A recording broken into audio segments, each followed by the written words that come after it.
Empezamos.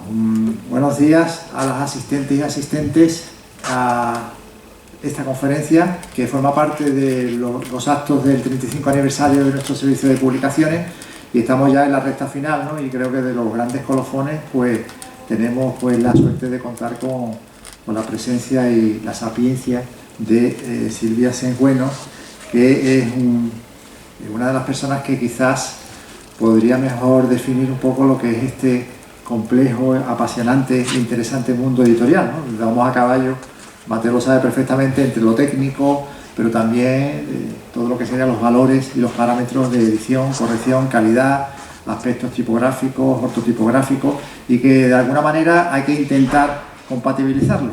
Y yo creo, insisto, pues tenemos un buen ejemplo de lo que podría ser ese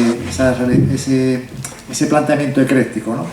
Bueno, voy, si os parece, a presentar a la conferenciante Silvia Sengüeno, que tiene una formación como filóloga hispánica, también máster en formación editorial por la Universidad de Barcelona, y que su formación pues incide precisamente en esos aspectos que tienen que ver con la edición, la corrección, la traducción, o sea, todo volcado en la vertiente realmente editorial, ¿no? Aparte de su formación, pues también, hay que decirlo, forma, ¿no? y desempeña pues numerosos cursos en distintas entidades, entre ellas también la Universidad Pompeu Fabra. Pero por otro lado también hay que destacar, dentro de sus muchas vertientes relacionadas con la edición, su experiencia editorial, ¿no? De hecho, ella ha trabajado en editoriales pues, y en sellos tan conocidos y referenciales como Doima, Juventud, Devechi, Toray Labor, Glenat, RBA, Mondadori, y también ha colaborado en distintos proyectos editoriales, aparte de lo que sería su labor como redactora, correctora de estilo, traductora, etcétera, etcétera. Dentro de su currículum, pues ella nos hace destacar pues determinadas líneas de acción, determinados temas de especialidad, como ella dice, ¿no? Que sería amén de la lingüística, específicamente lo que sería el campo de la literatura infantil y juvenil, la ciencia ficción y fantasía, cómic y educación. Pero también en cuanto a lo que sería su producción sobre artículos, publicaciones y libros, pues a mí particularmente uno de los que más me llama la atención, y fue a través de ese artículo como yo lo conocí, que es ese que tiene ella delante, en un lugar de La Mancha, que es un artículo, pues aparte de que entra en el propio rigor técnico, científico e informativo, quizás por su enfoque, quizás por su redacción, es un artículo, yo les recomiendo a los presentes que lo lean, los que no lo han hecho, que es terriblemente cercano, terriblemente íntimo. Y a mí, por ejemplo, que yo lo leí, como ya le comenté ayer, cuando estuvimos dando una vuelta por Cádiz, en lo que sería el espacio de un tren de Cuenca a Madrid, a mí se me hizo aquello, y mira que es complicado en el tren, pero así me hizo muy corto, ¿no? Algo tendría que ver con el artículo, pero que nos recrea muy bien lo que sería ese proceso entre lo que es hoy en día el mundo editorial, con toda su complejidad técnica, con todos los estándares, con todo ese ritmo frenético, pero que siempre mira de reojo, y sabiamente creo yo, a lo que es el mundo editorial de siempre, de la corrección, del estilo, de ese señor sentado ahí, ¿no? Pues revisando, y como si de una obra artesanal se trate, y de lo que es el terminado del libro, sin duda, ¿no? Entonces ella nos propone en ese artículo en concreto ese término medio, ¿no? Entonces, lo que sería estar precisamente pendiente de las propuestas del presente, pero siempre mirando de refilón hacia atrás, hacia el pasado, ¿no? Lo que ha sido siempre este mundo. Bueno, aparte de este artículo, también pues quizás algunos de los libros, quizás el más referencial, El dardo de la academia, Esencia y vigencia de las academias de la lengua española. Hay que decir también que en el sentido de la traducción, pues ella también pues ha puenteado, lógicamente, junto con el castellano, catalán, francés, bueno, principalmente. Tenéis aquí mis señas, digamos, por si queréis mantener contacto. En la de abajo es mi dirección en Twitter, la profesional. La personal es un poco rara, o sea que ahí hablo de lo personal. No sería muy interesante seguirme en ese aspecto, pensaríais que estoy más loca, y no es eso, ¿eh? Pero en la profesional sí que, aunque intervengo menos, procuro trabajar más que perderme en las redes sociales, pues sí que hay más asuntos de vuestro interés. Empezamos. Vamos a hablar de lo primero, lo principal, que es definir qué es la calidad editorial, cómo se consigue. Fundamentalmente, la calidad editorial es un resultado. Es un resultado que en nuestro caso se plasma en una publicación, evidentemente. ¿Cómo se consigue ese resultado? Pues aplicando una serie de originales de texto y de ilustración, toda una serie de procesos complejísimos que ya deberéis conocer, pero que realmente pueden serlo mucho, que consisten fundamentalmente en seleccionar, planificar, dirigir, transformar, revisar, supervisar, yo diría incluso que dar ideas, y que lo desarrollan personas muy diferentes, perfiles profesionales muy específicos con competencias muy delimitadas, y que además es necesario que sea así porque cada uno sabe lo que tiene que hacer y hay muchas cosas distintas que hacer de una manera encadenada dentro de los procesos editoriales. Todo ello da, como digo, como resultado una publicación óptima. ¿Y cómo se verifica que una publicación es óptima? ¿Cómo lo sabemos? Evidentemente tiene que haber alguien que lo vea. ¿Es el editor? Sí, para empezar es la primera persona, el responsable principal de una obra, quien tiene que verificar que aquello responda a criterios de calidad, pero fundamentalmente quien tiene que validarlo es el receptor final, es decir, el lector. Y eso tiene que permitir un consumo óptimo, tiene que facilitar al lector todo lo posible para que reciba de la mejor manera posible aquellos originales de texto e ilustración en vasto, transformados y optimizados de manera que él pueda tener una buena experiencia de lectura, pueda hacer suyo todo el contenido y pueda hacerlo además de una manera fácil, sin darse ni siquiera cuenta que aquello le va entrando. Ayer hablábamos de los vinos, de que los buenos vinos se aprecian fundamentalmente porque los asimilas bien, entran bien, los degustas bien. Incluso no te das cuenta de que son buenos porque simplemente los aprecias.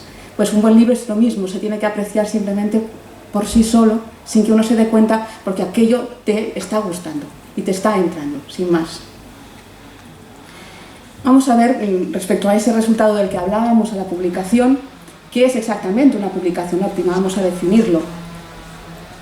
Lo primero, que, en referencia a lo que decía Pepe, adecuada a toda una serie de marcos reguladores, a estándares, porque realmente es el mundo de la norma, el sector editorial. Hay normas que se aplican de mucho y reglamentos legales de mucho tipo que hay que observar siempre para hacer bien las cosas.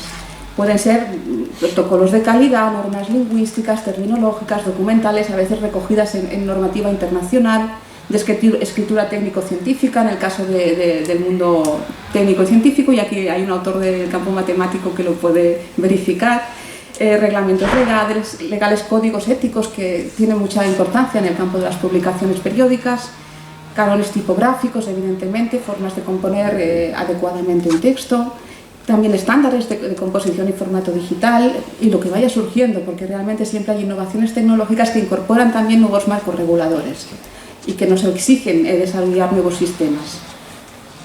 Una publicación óptima tiene que ser legible, es decir, que se tiene que poder percibir bien visualmente, facilitar la lectura sin tener graves problemas para discernir el texto. Tiene que ser comprensible a un nivel cognitivo, digamos, es decir, y eso está vehiculado por el lenguaje. Por el lenguaje, también por la disposición tipográfica de los elementos, por el refuerzo de las imágenes, todo eso nos tiene que permitir asimilar el texto, incluso textos muy complejos, con más facilidad. Y luego estilísticamente reconocible, quiere decir que tiene que incorporar identidad, y eso es muy importante en el sector de la edición, porque los editores entre sí compiten. Y los autores entre sí compiten, y en tanto que compiten tiene que tener una identidad muy marcada que los distinga. Y eso tiene que ser reconocible en el producto también. Evidentemente hay marcas ya, como los logotipos, que te distinguen, pero tiene que haber un sello detrás que se defienda de muchas maneras. Y eso también la calidad lo recoge. ¿Se me oye bien antes que nada? Sí. Perfecto.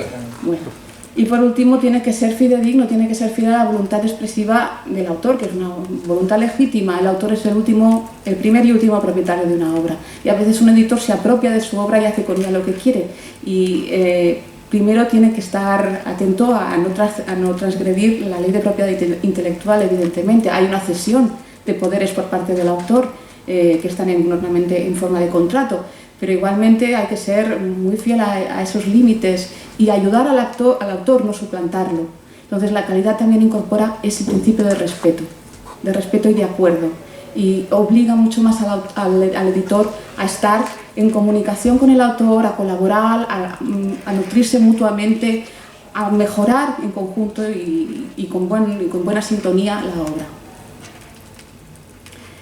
Vamos a ver qué elementos definen la política de calidad editorial, porque evidentemente la calidad es algo que se tiene que incorporar a la filosofía empresarial. ¿Y qué exige? ¿Qué elementos requiere? Para empezar, medios, evidentemente. Es decir, no se puede hacer las cosas sin el material necesario para desarrollarlas. El primero es el dinero, la financiación. Hay que tener dinero, porque hay muchas empresas editoriales, particularmente comerciales, que se hacen alarde de calidad, de una filosofía de calidad, pero después no tienen medios para pagar a la gente, por ejemplo. Y entonces dices, a ver, no se puede pedir peras al olmo, se tiene que haber un equilibrio entre lo que exiges y lo que retribuyes. Y eso es importante, hay que tratar bien al trabajador, hay que poder cumplir con todos los proveedores, hay que saber que se va a llegar en buenas condiciones al siguiente libro para dar continuidad. No hay calidad si no hay continuidad, eso por supuesto. Tiene que tener profesionales específicos cualificados. Yo en esto insisto muchísimo, porque los perfiles todoterrenos son muy peligrosos.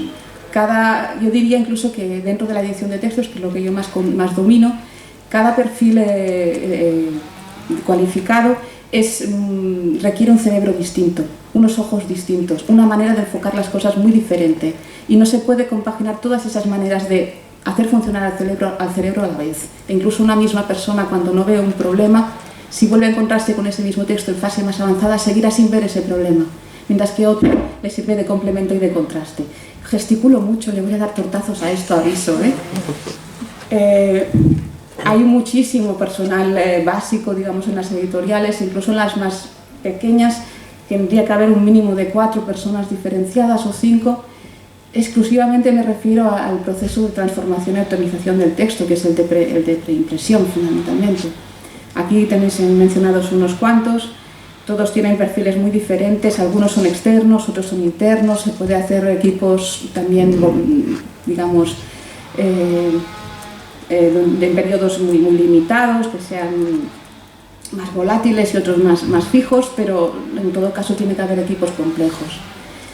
Evidentemente se requieren metodologías y técnicas específicas para cada intervención, para cada tarea, que muchas ya nos vienen dadas por el saber acumulado y otras tenemos que inventarlas. Es decir, a medida que los cambios tecnológicos o nuevas circunstancias nos lo exigen, tenemos que sacar recursos de donde no los hay en cuanto a metodologías y técnicas. Incluso aquí se estaba hablando, ayer en conversación con Pedro, hablaba de cómo desarrollar también una serie de estándares o de referencias para los autores, para que preparen bien los textos, lo comentábamos también con Mateo, para facilitar el proceso de una manera un poquito más automatizada. A un autor le cuesta lo mismo hacer las cosas de una manera que de otra. Entonces, si le enseñas brevemente lo que tiene que hacer y cómo lo tiene que hacer, todo fluye, y todo fluye incluso para beneficio del propio autor.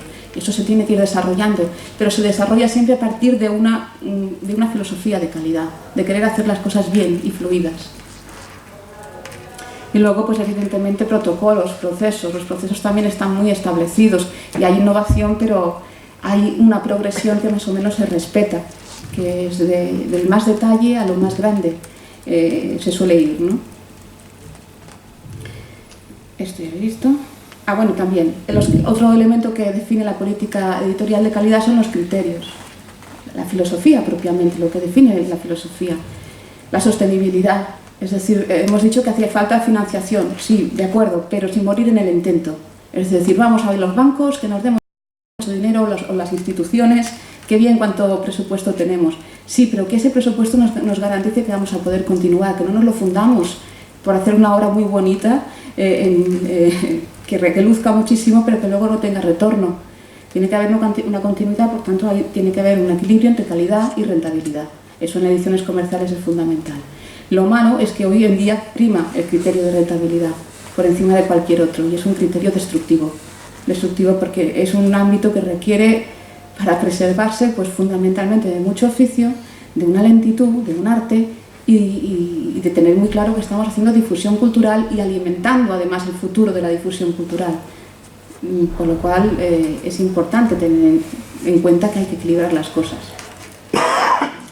Y luego también, en cuanto a no morir en el intento, es importante también primar la eficacia productiva, es decir, no vamos a perder calidad, pero vamos a intentar hacerlo en el menor tiempo posible y con los menos costes y esfuerzos posibles.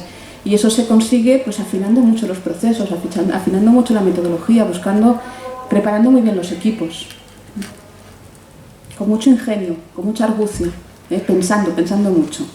Entonces, por ejemplo, ayer hablábamos también de maneras de hacer las cosas más rápido, pero igualmente bien. Uno de los mejores sistemas es definir muy bien un proyecto, tener muy claro cómo va a ser, ver cuáles son sus cualidades, sus elementos, qué es lo que queremos obtener y definir muy bien el proyecto en sí mismo, el proceso que se va a seguir, sus características estilísticas, gráficas, los equipos que van a trabajar, y muchos de esos elementos se recogen las pautas de trabajo también, dedicadas a todo aquel que interviene en el proceso, o la mayor parte de la gente, y suelen recogerse en libros de estilo, que los libros de estilo pueden ser de gran alcance, es decir, afectar a toda la editorial en todas sus producciones, bastante generales, por tanto, o pueden ser también específicos para una colección determinada, e incluso para una obra muy compleja determinada. No hace falta hacer un tochazo de libro de estilo, con unas cuantas hojas que sirvan de referencia común, pues ya tenemos un entendimiento para que las cosas fluyan y vayan saliendo bien. Luego hay que planificar, forma parte también de la definición del proyecto, todo el proceso, los calendarios, prever todo lo que puede llegar a pasar y cubrirnos las espaldas en ese sentido, controlar muy bien tiempos y costes. Tiene que haber una persona detrás de todo el mundo, un supervisor general, un coordinador general, para que nadie se escape, se salga del plan, que es muy importante. Y si se salen del plan, negociar una solución, tener agilidad para buscar soluciones. Seleccionar el personal especializado. Yo a lo que me refiero con la necesidad de tener perfiles muy marcados. Es una comparación que se hizo entre un redactor editorial, está en francés el vídeo, y un corrector, una correctora en este caso, dos personas con un perfil bastante afín, con muy buen conocimiento de las normas lingüísticas y ortotipográficas del francés, que se enfrentaban a un texto original, a la corrección de un texto original. Y se hizo la grabación del movimiento del ojo en pantalla, el eye tracking, para ver cómo leían cada uno de ellos y cómo resolvían los problemas. Y la diferencia es abismal. Abismal. Cuando os digo que un corrector, por ejemplo, tiene un cerebro distinto que un redactor, lo vais a ver inmediatamente. Porque simplemente cómo leen y cómo resuelven los problemas no tiene nada que ver. Voy a intentar. La redactora. Procédant à la correction d'un texte ayant les mêmes fautes sur le logiciel Word. Le cercle de couleur bleue indique la position du regard, son diamètre augmente. Las fijaciones del ojo. Les segments bleus indiquent les multiples saccades des yeux entre deux fixations. Los saltos sacádicos son las rayas. Cette première vidéo reproduit la séquence de correction de Christine, spécialiste en communication écrite, mais non professionnelle de la correction. Vous pouvez constater que les mouvements du cercle bleu sont nombreux et se succèdent très rapidement. Le regard de Christine balaie le texte, comme le ferait tout lecteur ordinaire ayant pour consigne d'en corriger les fautes. Moins d'un mot sur deux aura fait l'objet d'une fixation. Christine n'aura relevé aucune faute. No corrige nada en el primer barrido, no ve nada. Deuxième lecture, ici encore de nombreux mots ne sont pas fixés. Il est important de savoir qu'entre deux fixations, l'œil est aveugle et ne peut donc déceler les fautes. Ella lee tal como lee un lector normal, en realidad. Malgré trois lectures de ce texte, Christine n'aura pas été en mesure d'en corriger l'ensemble des fautes. Lo lee 3 veces y no puede corregirlo todo. Pour les règles de notre langue, est insuffisante pour assurer la correction parfaite. Tiene un conocimiento competencial de las normas, pero no Voici metodológico. l'enregistrement de la séquence de correction de Clarisse, correctrice professionnelle chez Correct. Notez tout d'abord la précision des mouvements du regard. Les saccades sont régulières, totalement contrôlées par une concentration immédiatement mobilisée. ¿Veis cómo es distinto? El foco es mucho más fijo, más largo. Presque 2 fois plus que celle de Christine. Elle révèle l'attention portée à chaque mot, à chaque signe. Clarisse corrigera l'ensemble des fautes du texte dès le premier passage. A la primera lo corrige La todo. dernière lecture servira de contrôle. En plus d'une parfaite maîtrise des règles de l'orthographe, de la grammaire et du code typographique de notre langue, la correction professionnelle réclame un effort d'attention, de concentration et de rigueur, exigeant d'être mobilisé sur des textes parfois très longs. Y ahora compararán Voici le chemin la visuel redactora, retraçant l'ensemble su des camino fixations de visual. Christine lors de sa première lecture. Les points de fixation sont clairsemés et laissent apparaître les nombreux mots ayant échappé. Lo que no está marcado con azul no lo ha visto. Par raison, le chemin visuel de Clarisse est dense et complet. Aucun ¿Veis? mot, aucun signe n'a été Y con una sola lectura. La correction professionnelle est un métier qui demande un œil exercé, rigoureux. Pedro ya puedes ir por el mundo enseñando este vídeo, ¿eh? Pues es clarísimo, ¿verdad? No tenéis ya ninguna duda de que hace falta que, aunque la competencia teórica se tiene en los dos casos, por el conocimiento, la metodología es fundamentalmente distinta y la forma de abordar un texto es muy distinto y el aprovechamiento, por tanto, también, con lo cual no vamos a perder realmente tanto tiempo, porque la primera persona a lo mejor sí es una redactora que dices, redacta y me lo va a dejar todo bien. Bueno, pero fíjate, 3 veces lo va a tener que leer y no lo va a ver todo. Y si complementamos, pues tampoco perdemos tanto tiempo y nos aseguramos de unos cuantos problemas. Y luego aparte hablábamos en cuanto a eficacia productiva, que si realmente tenemos muchísima prisa, si estamos muy agobiados de tiempo, se pueden buscar combinaciones novedosas, ¿no? Una cosa que se suele hacer hoy mucho en el sector de la edición comercial, cuando hay alguna obra que por criterios de actualidad tiene que salir muy rápidamente al mercado y es una obra de traducción, porque casi todo lo que se publica en comercial suelen ser traducciones, por desgracia, hay muy poca innovación, es buscar equipos de traducción colaborativa. Incluso hay traductores que ya se han agrupado empresarialmente para trabajar a 4 o 5 manos y compartiendo la traducción y criterios incluso y despachos para ofrecer pues, una cosa mínimamente homogénea. Para acabar de ser homogéneos pues hace falta una revisión suplementaria, pero se va mucho más deprisa. Incluso me parece que la última obra de Ken Follett, la que era la segunda parte de Los Pilares de la Tierra, para que además no hubiese filtraciones, a los equipos de traductores, la editorial los encerró en un búnker, más o menos prácticamente durante un mes. No, realmente, además yo conozco a algunos de ellos y estaban muy agobiados, ahí cerraditos en una casa, todos sin ninguna filtración ni comunicación al exterior, tipo Operación Triunfo, traduciendo a Ken Follett. Y después poniéndose ellos de acuerdo y peleándose con la onomástica y este tipo de cosas para que tuviese homogeneidad, para que estuviese todo unificado. Pero estos inventos tampoco son muy legítimos si se busca la manera de controlar que el resultado sea el adecuado y se da respuesta también a las exigencias del mercado. Bueno, y por otra parte es importante también como criterio dentro de una política editorial de calidad la adaptabilidad, es decir, es un plus además que ofrecen las ediciones profesionales, que es vamos a hacer las cosas respetando mucho, está en relación con lo de la identidad que decía antes, respetando mucho la identidad de la obra y la identidad del autor, y vamos a entenderlo bien profundamente, interiorizarlo y adaptar todo el proceso a que eso brille particularmente. Ese es un criterio que se suele mencionar poco, pero es fundamental. Evidentemente, y no lo menciono, el criterio de la excelencia también es principal, pero la propia palabra calidad ya implica el criterio de excelencia, es un poco redundante, y yo quería añadir criterios que no fueran tan evidentes. Y ahora vamos a ver de una manera muy gráfica, para convenceros absolutamente, esto sea como la comunión, los pros y contras de la calidad editorial, cómo se aplican a todos los elementos del medio editorial, cómo podemos verificarlos. Para el autor, y como veis por la imagen que me refiero a autor de todo tipo, puede ser un traductor, puede ser un ilustrador, puede ser un fotógrafo, puede ser un dibujante de cómics, puede ser un escritor, todo tipo de autores, todo lo que la ley de propiedad intelectual contempla como autor. ¿Qué ventajas tiene? Vamos a verlo en forma de tanteo, Aquí vamos a competir entre los pros y los contras. Primera ventaja. Respeta su condición de propietario intelectual de la obra. Eso ya lo hemos ido comentando. Por cierto, que me tengo que disculpar porque yo no respeto la condición de propietario intelectual de la obra de los autores de las ilustraciones. Es un poco grave, pero sería como imposible llegar a averiguar cuál es el autor y mencionarlo para hacer una presentación. O sea que por favor me perdonen. Sigo. Por otra parte, potencia o mejora la calidad de su trabajo, que eso también es evidente, ya lo hemos visto.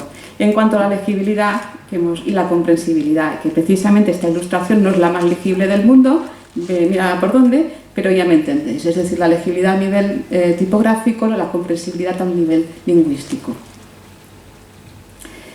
Y luego, aparte, en cuanto a la potenciación que permite la tipografía de la comunicabilidad de un texto, ayer hablábamos también de que la tipografía nos guía a través del texto, la disposición de los elementos textuales, la composición nos guía, es como una especie de guía turístico, nos dice por dónde tenemos que caminar, qué es lo más importante, qué es lo menos importante, qué diferencias incluso semánticas puede haber entre dos elementos por el hecho de aplicarles un valor diacrítico tipográfico determinado.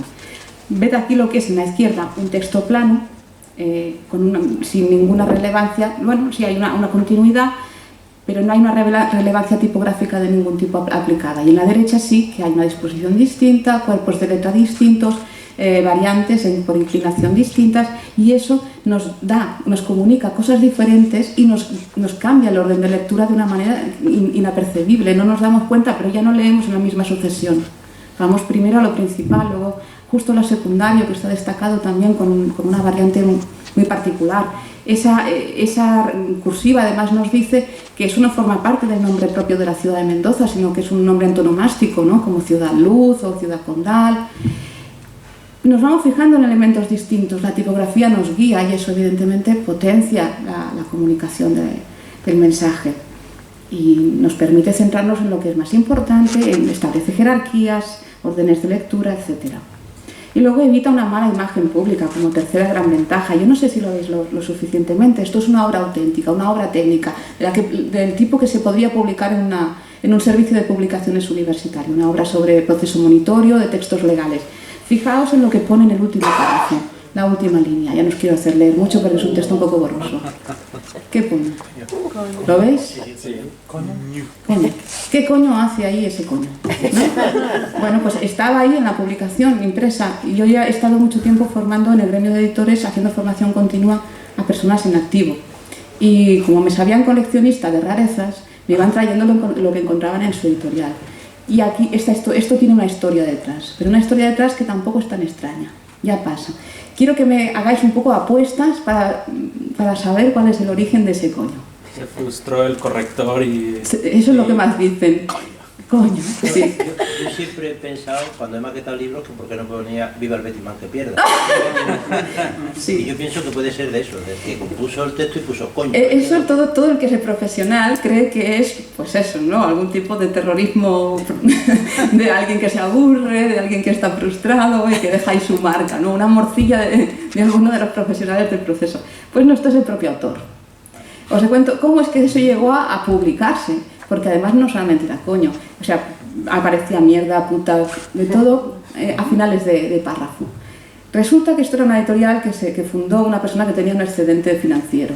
Ocurre muy a menudo, alguien que quiere darse un cierto prestigio social, funda una editorial, a lo mejor se dedica a las cárnicas o a cualquier cosa, pero voy a fundar una editorial. Ya me lo llevarán los técnicos.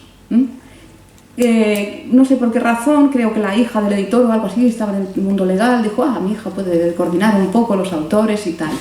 Pero bueno, como yo no sé nada y los autores son sagrados y ya me cuesta mucho contratarlos, que nadie les toque nada, sobre todo la consigna que nadie les toque nada. Pero a este hombre tendrían que haber tocado el coño, mejor dicho, porque resulta que cuando escribía se dejaba marcas para saber en dónde se quedaba. Y las marcas no eran tan sencillas como poner un aquí, que es lo que yo hago, un aquí entre corchetes, que es muy fácil de localizar, se dejaba palabrotas, pero desperdigadas por todas partes, y luego muchas de ellas se olvidaba de quitarlas. ¿Cómo se enteraron en la editorial?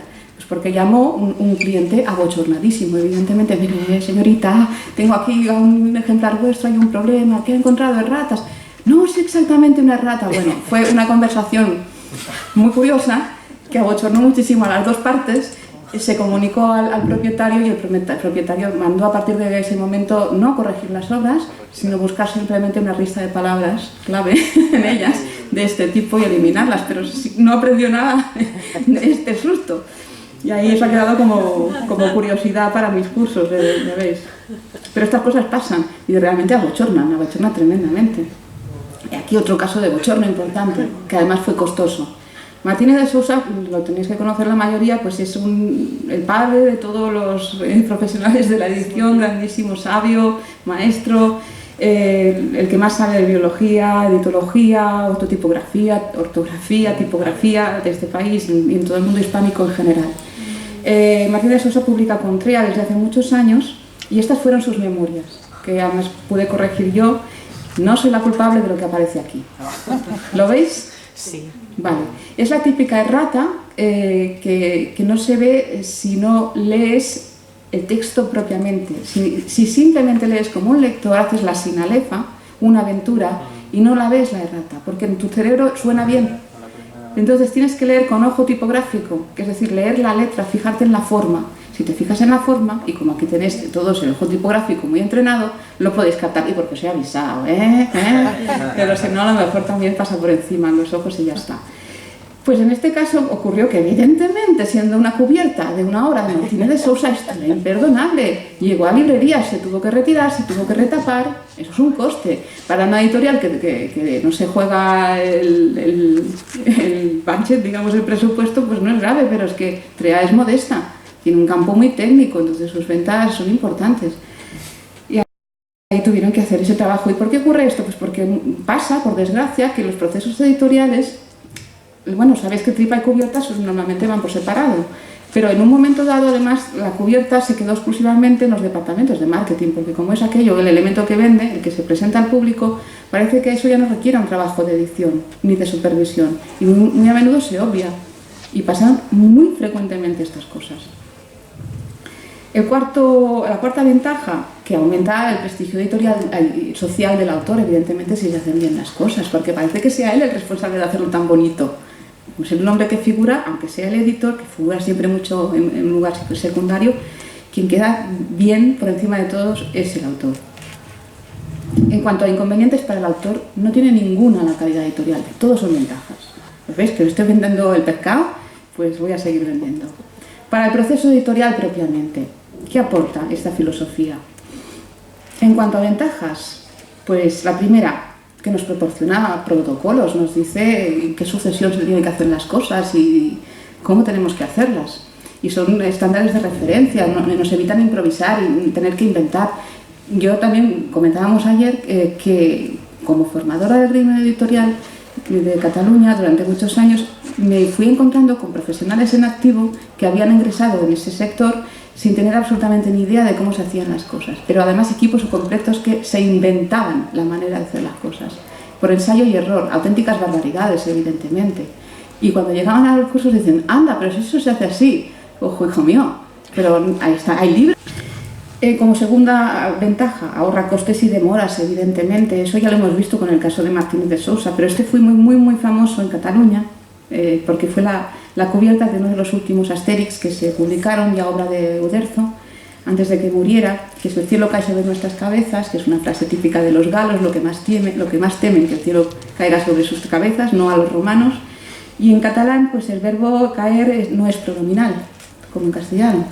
Sería el cielo cae sobre todas nuestras cabezas, no se nos caen sobre nuestras cabezas. Y se publicó como pronominal, el cel se'ns cau al damunt. Eso bueno, se levantó furias, muchas quejas, y incluso salió en prensa, como veis aquí, retiran el nuevo Asterix en catalán y tuvieron que retaparlo completamente, una tirada larguísima porque es una obra de superventas, evidentemente, muy esperada por los fans.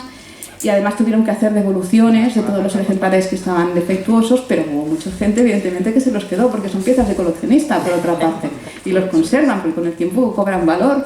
La gente es muy rara, es muy friki dentro de este mundo, ¿no? O sea, que echa la ley, echa la trampa, ¿no? Ahí parece que también hay un hueco de mercado.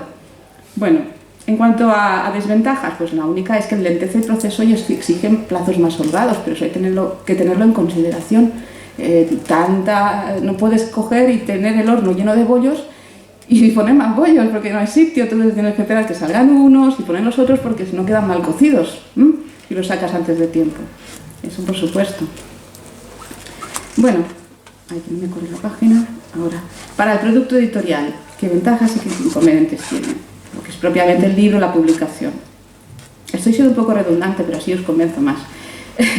Te evita textos e imágenes indiscernibles e ininteligibles. Fijaos en este caso, por ejemplo, aquí tenéis una cubierta, hay unos problemas gráficos tremendos, una falta de contraste de color brutal.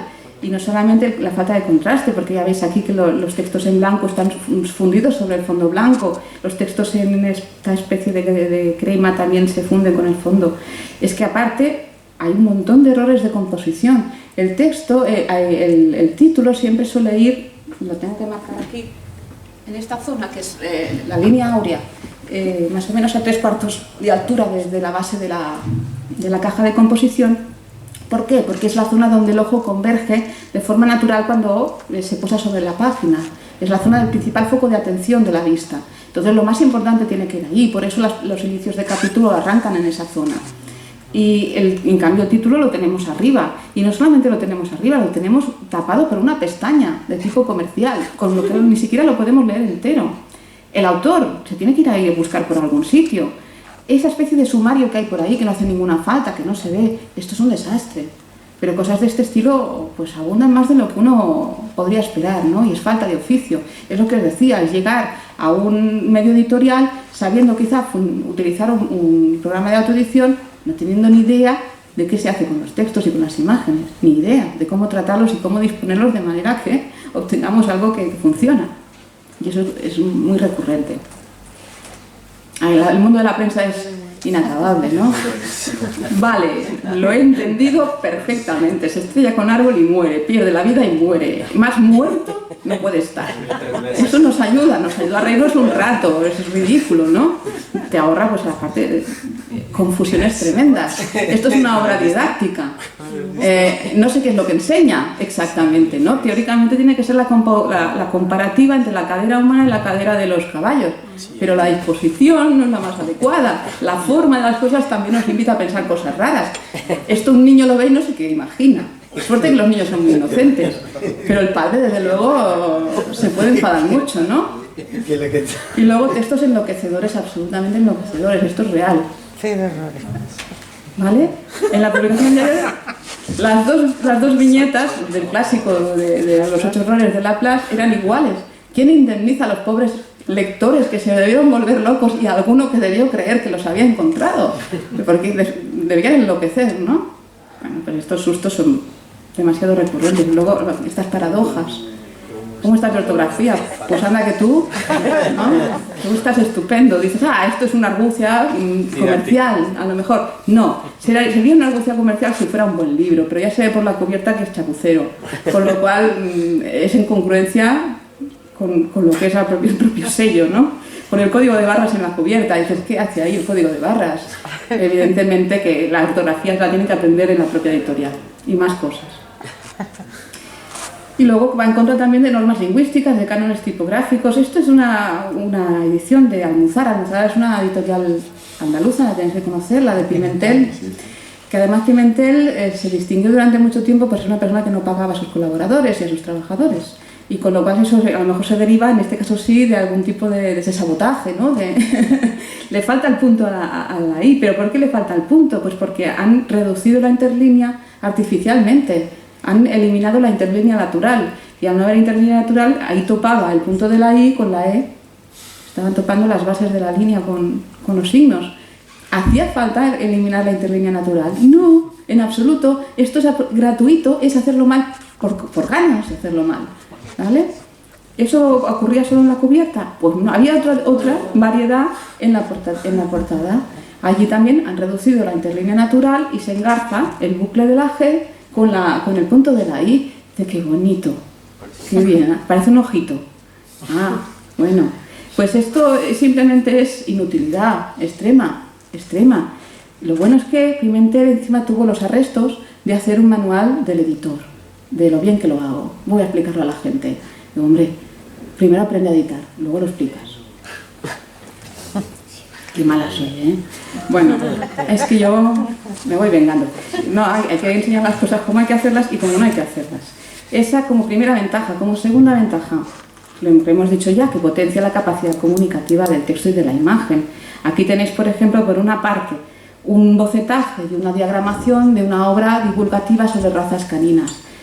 A partir de unas ilustraciones, de una idea del autor, de unos cuantos textos, podéis sacar una obra preciosa, muy manejable, muy entretenida, muy bien ilustrada. Pero tiene que tener un trabajo de diseño y de diagramación muy afinado, prácticamente un storyboard, ¿no? Como en el cine. Eso se tiene que considerar que se tiene que hacer así, proyectar una obra gráficamente todavía a mano. Eso se tiene que poder seguir haciendo, y en muchas ocasiones en obras complejas de texto e imagen y de creación se requiere. No hay que saltárselo. Luego en prensa, por ejemplo, el simple valor diacrítico del color, lo que potencia el mensaje tan breve. Aquí se está hablando del momento en que se comentaba si era necesario que España pidiera el rescate financiero a la Unión Europea. Era insostenible la situación de deuda, pero dentro de la palabra insostenible, muy listo, el diseñador del diario vio SOS, la llamada de socorro, y la destacó con el color, y ahí hay un doble mensaje, muy conciso. Eso es potenciar la comunicación, eso es potenciar. Y el diseño gráfico es una grandísima herramienta que con muy pocos recursos puede potenciar mucho. Con desventajas para el producto editorial, ninguna, en absoluto. Para el trabajador editorial, todos nosotros, seguramente, o muchos de nosotros somos los más sufridos, a ver qué nos aporta. Lo que he dicho antes, pues es saber quién, qué, cómo, dónde y cuándo hay que hacer las cosas, ¿no? Tener muy bien el sitio demarcado a cada uno de nosotros. Aquí hay un cuadro que más o menos diferencia perfiles muy similares, que otra gente que no es propiamente del sector es incapaz de diferenciar, pero que nosotros ya hemos visto en aquel vídeo que cómo se pueden diferenciar en los resultados, en la manera de hacer las cosas, no solamente en las competencias. Incluso dentro de un mismo perfil profesional, porque no sé si se ve bien aquí, pero aquí están los diversos procesos de corrección tipográfica. Es la misma persona quien los desarrolla, en principio, un corrector tipográfico, pero como se desarrollan en 3 fases distintas, primeras pruebas, segundas pruebas, a veces pruebas de comprobación, unas terceras, y luego pruebas de imprenta, cada una de esas fases las tiene que desarrollar un corrector tipográfico, que en principio tiene las mismas competencias y perfil, pero distinto, porque lo que no haya visto el corrector de primeras lo podrá ver el corrector de segundas, porque ya tiene entra más fresco en la obra y con otros ojos también. Y seguramente su forma de lectura pues hará que se salte quizá otras cosas, pero no lo que se ha saltado en la anterior. Como segunda ventaja, proporciona códigos comunes, es decir, códigos que nos permiten entendernos de una manera muy rápida, muy escueta. El más antiguo, los signos de corrección de imprenta, es el código más centenario, el que permitía además a los correctores de toda Europa, cuando se producían obras en lenguas litúrgicas, en lenguas clásicas, pues trasladarse de una editorial de Sevilla a Amberes sin ningún problema, porque trabajaban con códigos comunes y además conociendo las mismas lenguas. Es un código además internacional y está recogido en normas. Tenemos una norma UNE, una norma española, que se tiene que actualizar, evidentemente, porque hay algunos de esos signos que ya no son necesarios simplemente porque los sistemas de producción han cambiado y hay erratas que ya no se producen, ya no se dan. Una letra ya no se coloca del revés y ya no es necesario el signo que marcaba que una letra estaba mal colocada, o sea, invertida, porque eso ya no pasa. Pero muchos otros signos sí que siguen siendo necesarios y se siguen utilizando en pruebas. Lo que os decía antes de los alumnos que me habían venido, se habían inventado hasta los signos de corrección. Pero oye, que existen, ¿cómo no lo saben? Bueno, pues mejora la eficacia productiva, que eso ya lo hemos visto. Facilita la movilidad laboral, lo que os decía de los antiguos correctores de imprenta europeos cuando se corregía, cuando se publicaban lenguas litúrgicas y clásicas. Sabiendo lo que sabían, que eran grandes eruditos, pues se iban de un lado para otro a trabajar, a ver al mejor postor, eran estrellas incluso los correctores. Si uno va, por ejemplo, al Museo de la Imprenta de Amberes, que es precioso, el Plantin Moretus, la sala con más luz, con la mejor mesa, con mejores prestaciones, digamos, es la que correspondía al corrector de pruebas. Ahora ya no están tan bien considerados, pero bueno. Y entonces sí, si sabes hacer las cosas, si tienes la metodología, los conocimientos, la técnica, los estándares que tienes que conocer, te puedes cambiar de trabajo y adaptarte fácilmente.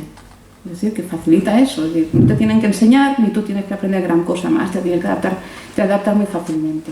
¿Qué pasa? Que exige una alta especialización formativa y eso, por desgracia, hoy en día va a cargo muy a menudo del propio trabajador. Quizá en los servicios de publicaciones universitarias tenéis más tendencia a una formación de los aprendices, de los becarios, e incluso a promover cursos que os interesan a todos vosotros, pero en ediciones comerciales prácticamente no, todo lo contrario. Por ejemplo, un gran grupo editorial como es Penguin Random House Mondadori, porque ya es toda una ristra de palabras de tanta fusión que ha habido ahí, y se deja Grijalbo, que también se lo comió Mondadori en su momento. Han creado una escuela de formación que se llama Escuela Cursiva, que los propios técnicos de la empresa, sin saber demasiado, no creáis, dan formación externa y es una fuente de financiación. Pero antes era gratuita, es decir, ingresabas como aprendiz y te ibas formando sobre la marcha. Ahora no hay que costeárselo. Y la formación editorial está muy mal en este país, por desgracia está francamente mal. Los posgrados, másters están cada vez más reducidos, no están bien equilibrados en cuanto a que la parte técnica no está bien desarrollada, los gremios editoriales ya no forman. Hay gente que va loca realmente buscando formación y si no pasa lo que pasa, que como no la encuentran se inventan los métodos. Vamos a ver un poquito más. Para el sector de la edición, todo el ecosistema editorial. Bueno, si crea puestos de trabajo y dinamiza el sector, evidentemente. Un sector donde no hay puestos de trabajo, pues no crece, no se mueve, queda ahí estancado. Es un sector económico, por tanto, tiene que estar dinámico. Facilita la intercambiabilidad en el sentido de que, la misma movilidad, el hecho de que la gente esté en principio formada, permite que si pierdes un operario puedas sustituirlo con rapidez y formarlo rápidamente, si conoce todo lo que tiene que conocer. Ahorra tiempo, ahorra dinero, ahorra problemas, permite que todo siga funcionando. Y luego, lo que os he dicho ya muchas veces, es un signo distintivo de la edición y la publicación profesional, que es particularmente importante ahora, porque hay muchísimo intrusismo. El hecho de que las tecnologías sean más o menos dúctiles permite que cualquiera parece que te pueda hacer un libro digital, cualquiera te puede hacer una publicación. Entonces hay muchos servicios editoriales, plataformas de autopublicación, eso ha proliferado, no siempre se añade un gran valor, puede que técnicamente funcionen o puede que no, porque son productoras que funcionan con mínimos costes y entonces sale lo que sale. Pero aparte no añaden el valor creativo que añade propiamente el editor, si se rompe un poco la cabeza, el valor promotor no existe en estas plataformas. Entonces todo lo que es calidad, todo lo que es ideación, todo lo que es pensar más allá, es algo que define el sector profesional y lo protege de ese intrusismo. No tiene desventajas. Sabéis que todos son ventajas, sigo vendiendo muy bien el pescado. Para el editor. El editor es como el autor, desde el gran beneficiario, fundamentalmente el producto, el editor y el autor y el lector, son los tres grandes beneficiarios. Porque, lo hemos visto ya, mejora su imagen pública, le evita bochornos tremendos. Aquí veis lo que se llama una coma antirracial. Esta no definida por la norma lingüística, pero es una coma de odio racial. Bueno, del pobre hombre, hasta en su lecho de muerte le tienen que desear eso. Hay que ver. Luego afianza su buena relación con el autor, pero no solamente con el autor, como hemos visto con el caso de la obra de Martínez de Sousa, que le podían haber desgraciado el prestigio perfectamente con esa cubierta, sino también con los anunciantes. Bueno, aquí en cuanto al autor, pues ya veis un error flagrante en el subtítulo, en el título de la obra de Sender, Requiem por un campesino español, que en una edición mexicana salió para un campesino español y en la edición española de Destino salió bien. Pero con los anunciantes puede haber graves problemas en la prensa y se nutren mucho de ellos. ¿Veis la coincidencia? Cae el mayor alijo de coca enviado en avión. Anuncio de Iberia. La niña contenta con unos polvitos blancos ahí que le han caído no sé de dónde. Es lo más desafortunado que he encontrado. He encontrado cosas muy, muy desafortunadas. El siguiente creo que es peor. Para mí este es peor, ¿eh? Sí, ese ya depende del caso. El otro es más truculento, pero este es sutil. Una sutileza que puede acabar con la marca. Esto es lo que en el mundo del marketing y la publicidad se llama contagio contextual o contaminación contextual. Y se evita, bueno, los publicitarios lo evitan como la muerte, porque puede salirte un anuncio fabuloso, pero el contexto, el lugar donde lo insertes, te lo desgracia completamente, le da el mensaje contrario. Hay colecciones incluso de esto, de contaminación contextual en publicidad, que son divertidísimas, como unas escaleras de avión, escaleras automáticas de un aeropuerto, donde se anuncia una línea aérea y hay un avión que va en picado, claro, con la dirección de las escaleras. Y dices, Dios mío, yo ahí no me subo. Pues es esto, la contaminación contextual. Esto es mucho más evidente. Tranquilo, la próxima vez lo harás mejor incluso, te la vamos a tirar. Es, bueno, tremendo. Pero también sabéis que la prensa se nutre de las esquelas, porque se pagan bastante bien. Es una buena fuente de financiación. Esto es como el Muere Mandela, pero de otra manera, ¿no? Sucio fundador de Ambulancias Copa. Pobre hombre. qué debe hacer en su vida para ser así considerado, ¿no? Y luego protege también, esto en prensa es fundamental, pero también en publicación de libros muy a menudo. Hay que ir con mucho cuidado con las leyes de propiedad intelectual para que no se produzca plagio. También con las leyes de protección de la imagen, del menor, de la intimidad, se juega mucho. Hay siempre unas advertencias, como sabéis muy bien, donde se exonera el propio editor de cualquier responsabilidad y se la carga todo el autor. Pero por este tipo de cosas. Y en prensa es que es muy común. Yo no sé, Pablo Alborán, de qué palo va, da lo mismo. Pero no tienen por qué dar explicaciones ninguna de qué es lo que le va en la vida. Entonces ahí lo tratan de reinona y no sería el caso, ¿no? La coma entre sujeto y verbo, pues ya veis por qué no se pone, porque si no se convierte lo que tendría que ser el predicado en la posición. Y ahí tenemos un lío, pero un buen lío con Pablo Alborán. Y este es de un mal gusto. La sentencia por las víctimas de la talidomida, que nacían sin brazos y sin piernas, dice, aplauden la sentencia. Y la foto dice, ¿cómo? ¿Cómo aplauden la sentencia? Bueno, es de un mal gusto espectacular. Y ahí puede haber una segunda denuncia por parte de las víctimas de la talidomida contra su imagen pública. Cuarta ventaja, bueno, al editor le evita, y esto no lo he comentado aún, incurrir en fraude editorial. ¿Qué es el fraude editorial? El fraude editorial es engañar al lector, ni más ni menos, estafarlo, venderle un producto que no corresponde al precio que ha pagado y a las expectativas que tiene. Y es muy corriente, porque es que en el sector de la edición no hay un defensor del lector, como hay en prensa, al que se pueda uno quejar, ni tampoco hay un servicio muy a menudo de recepción de quejas y de reclamaciones. Aún puede haber en la propia librería que te devuelvan el dinero y se lo remitan a la editorial si hay problemas materiales en la encuadernación y demás, pero en problemas de texto, problemas con ilustraciones como aquel caballo y aquel niño, cosas de este estilo, o incluso cosas más graves que impidan leer, no te lo devuelven el dinero, y tú puedes ir a quejarte y si hay cosas muy fuertes, y si tienes la suerte de llegar a una editorial que te quiera restituir eso, bien, y lo máximo que te dicen es en la próxima edición ya lo arreglaremos. Bueno, en la próxima edición igual ya habéis matado 30.000 personas, porque según qué error sea, dentro de un libro de medicina o dentro de un libro de conducción o lo que sea, puede ser muy grave. En fin. Pero, y me diréis, es que los lectores no se quejan. ¿O qué es lo que se quejan? Lo que no saben es dónde. Entonces, lo que es muy habitual en el campo, que es un campo que yo he trabajado bastante, del fandom, bueno, y de lo que es la ficción al género de terror, género de ciencia ficción, fantasy. Hay grandes seguidores, o incluso cómic, de autores muy conocidos y fans, hay todo un fenómeno de fan que siguen a un autor, que siguen a una saga de obras, y para los que se suele crear un poco más de interacción, ¿no? Porque les prueba el interés, los tiene ahí calentitos para venderles bien el producto, y hay páginas web donde pueden comentar la obra, comentar sus opiniones, y esas páginas web interactivas de las editoriales las acaban cerrando porque se llenan de quejas, pero de quejas, y además son muy exigentes. Este tipo de público es exigente hasta la última coma, hasta el punto que ellos hacen sus propias ediciones corregidas, que las autopublicadas, que luego hay un circuito interno paralelo y legal, digamos, para mejorar la edición o mejorar la traducción, porque la de la editorial no les ha gustado.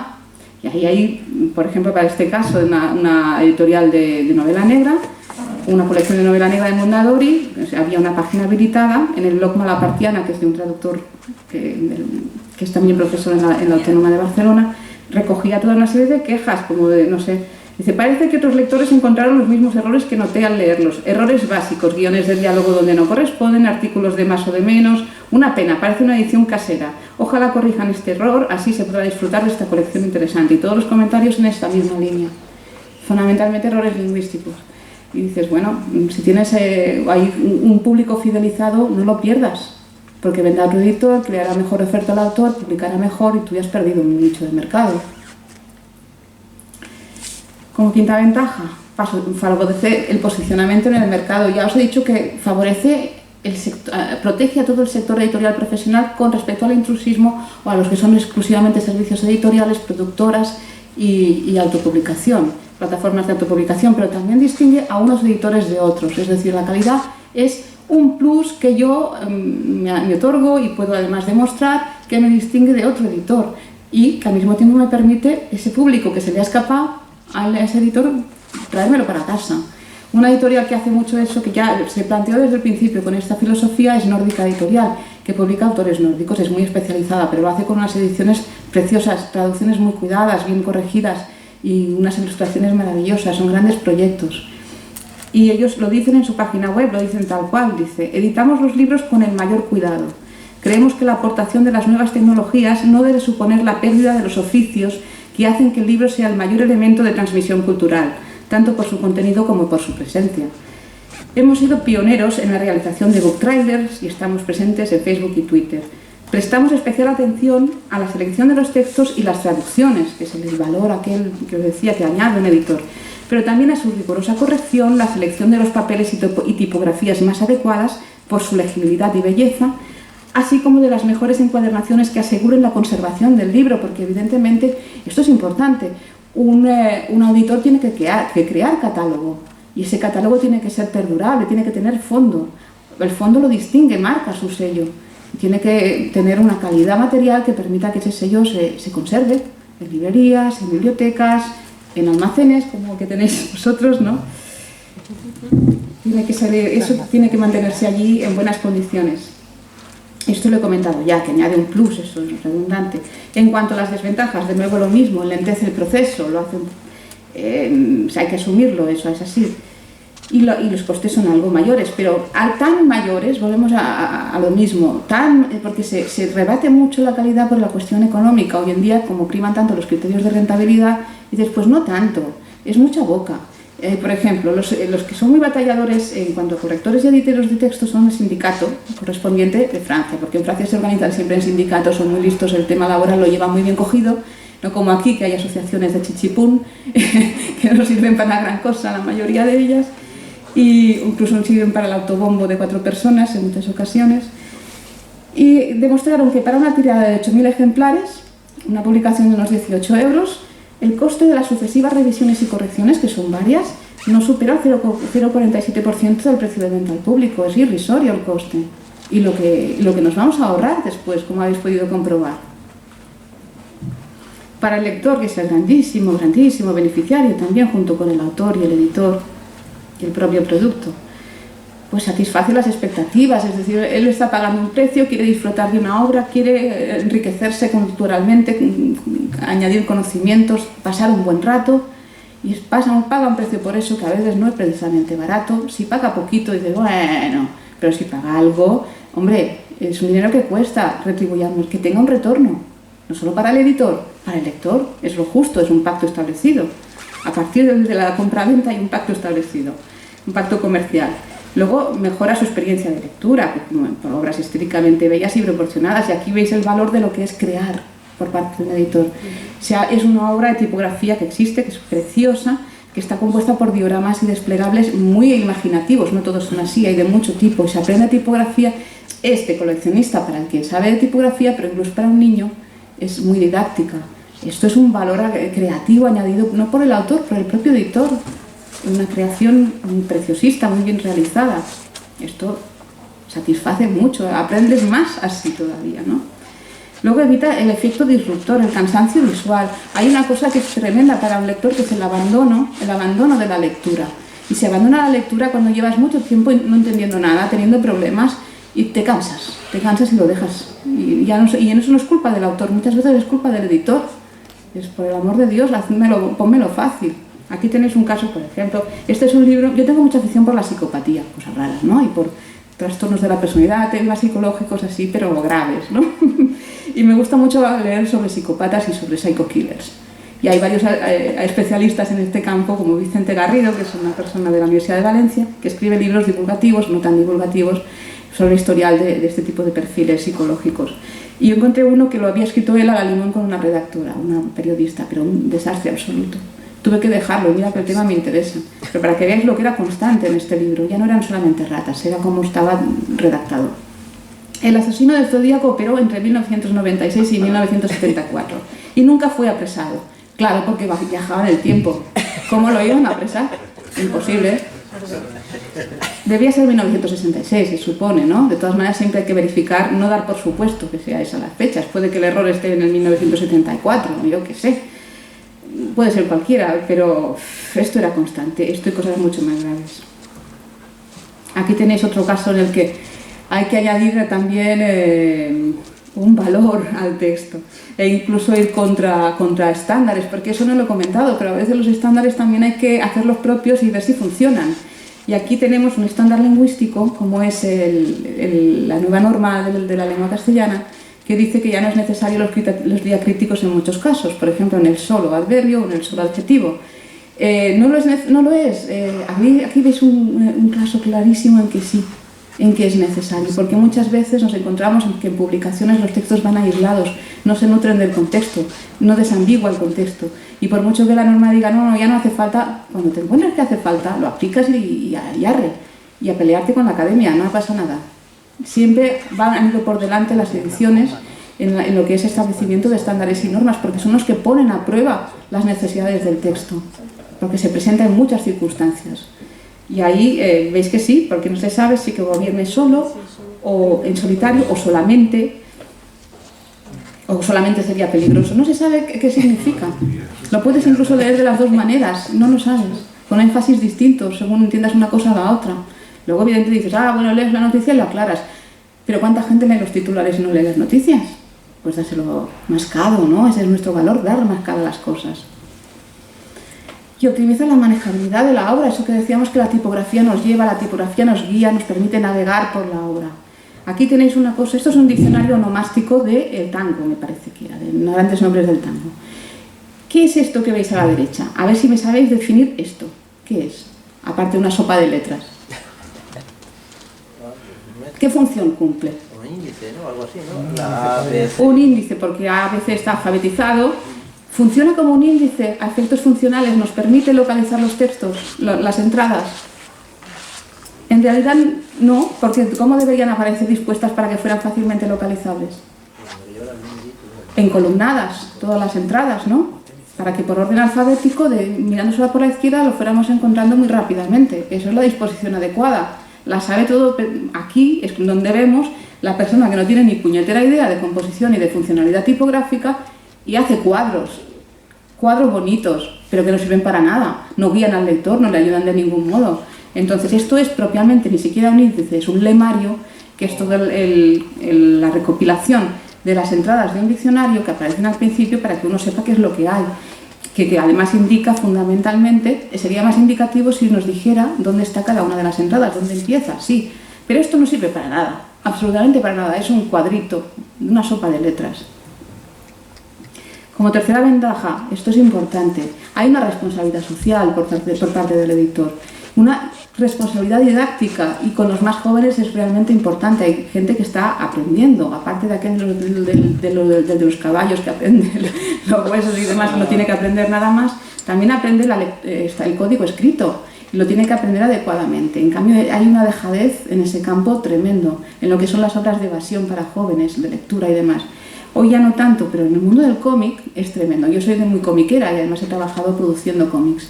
Y mis hijos, pues les he metido el bicho también, les ha picado el bicho de los tebeos, y en lo que van leyendo pues me van encontrando cosas. Los tengo adiestrados y me van buscando también cosillas, y de paso así comentamos un poquito, aprenden un poco más la lengua, ¿no? Y aquí, por ejemplo, en una colección que ellos tenían, que era colección de los cabezones, había parodias de todo tipo de películas que se llamaban con personajes cabezones, y estos los cabezones de las galaxias se llamaban. Hay en este primer globo de arriba un error, no, perdón, en el segundo. 2P2 no es el error, es que a C3PO le llaman 2P2, porque como es una parodia, el error no es ese.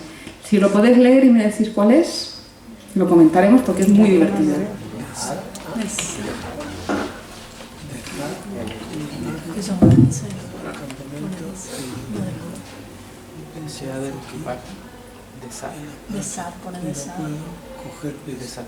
¿Lo veis?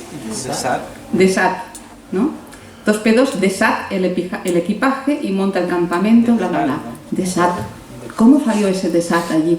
Eso siempre que lo explico en Cataluña, todo el mundo dice, es un catalanismo, porque desat quiere decir guardar en un armario o en algún sitio. Dije, no, porque el autor es madrileño, no sabe catalán. Pero a ver, ¿qué puede ser? Es madrileño, es una pista importante. ¿Qué es esa palabra en realidad? De deshacer, ¿no? Deshaz. Claro. ¿Cuál es su proceso mental para escribir Desat? Que nadie corrigió, evidentemente. Vale. Si Madrid se escribe con D final, Desat se escribe con D final. Y la H me la como porque no tengo ni idea de dónde se pone. Con lo cual, de Desat se llega a eso por ese procedimiento mental. ¿El pobre autor tiene la culpa? Ninguna. No tiene por qué saber tanto, afinar tanto. Ha hecho pues, por una transcripción fonética de su manera de hablar con una ultracorrección, ¿no? Pero el editor, evidentemente, por bien del pobre lector, que mis hijos además no entienden nada porque son catalanohablantes y leen eso y dicen, anda, mira, qué raro, en castellano también se dice así. No, no se dice así. Entonces están haciendo una interferencia lingüística rara. Luego es lo mismo con las ediciones para gente muy joven, a partir de cierta edad, mientras están aprendiendo a leer y a escribir, las publicaciones, los cuentos, las publicaciones didácticas tienen que hacerse con letra ligada, porque ellos leen así, todavía uniendo cada uno de los elementos y aprenden a escribir de esta manera también. El editor se lo tiene que facilitar adaptándose a su método, a su forma de aprendizaje. Y desventajas para el lector ninguna, ni más ni menos. Y ya como colofón para el saber editorial, es decir, para el acervo de saberes que vamos acumulando a través del tiempo, pues dos ventajas fundamentales que ya las he ido comentando, que se perfecciona, se enriquece, se actualiza todos esos conocimientos, esos procedimientos, esas habilidades que conforman, definen el mundo de la edición. Van creciendo, van actualizándose y ese crecimiento nos permite dar también una continuidad y un futuro, una proyección hacia el futuro. Es decir, la calidad, con todo el contenido que implica, no solo nos define, sino que también nos proyecta y crea futuro, crea más calidad, se genera a sí misma. Entonces alimenta el sector y nos hace sostenibles, porque nos promete por perdurabilidad. Y a todos nos conviene, a fin de cuentas. No solamente nos conviene como trabajadores, como profesionales, le conviene a la sociedad porque nutrimos y fomentamos el saber a través de las publicaciones que realizamos. Tenemos una responsabilidad social, como hemos visto ya. Y eso es todo lo que quería deciros. Muchas gracias por atenderme y espero que realmente profeséis ya la fe de la calidad editorial y la hayáis incorporado. Gracias.